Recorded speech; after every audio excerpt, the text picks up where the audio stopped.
So first of all, we have to cut all four sides and leave in the water for 15 to 20 minutes, so all the poison will come out, and rinse out with the clean water like 2 eyes, and then remove it one part of the aloe vera skin.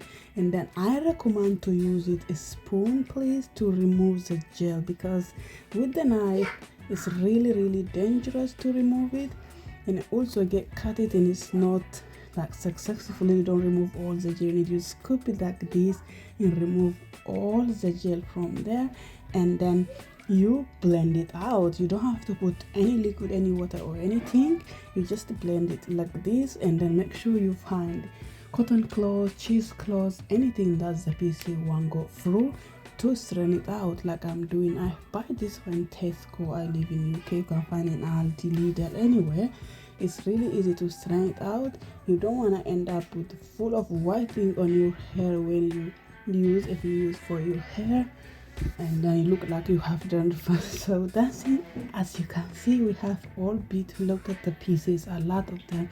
So we leave this one to get liquid, to get the gel. So because it's all formed, to put it inside the ice scoop or in whatever you preserve, it's going to be all formed if you put. So we leave it until it get gel like this, and then we put the gel in the ice scoop, and also any other thing you want to put to preserve your aloe vera gel. With that being said, I find it really easy this way, because when my aloe vera remains some time after I use it or I buy over, I used to grow them in the past, but I cannot because my kids now is like they mess around. So when you wrap and put on the fridge to preserve it, just like that with cling film or with, it get kind of pink, and then when you blend it, it doesn't become gel anymore. It becomes kind of watery, it's useless, and also purple color.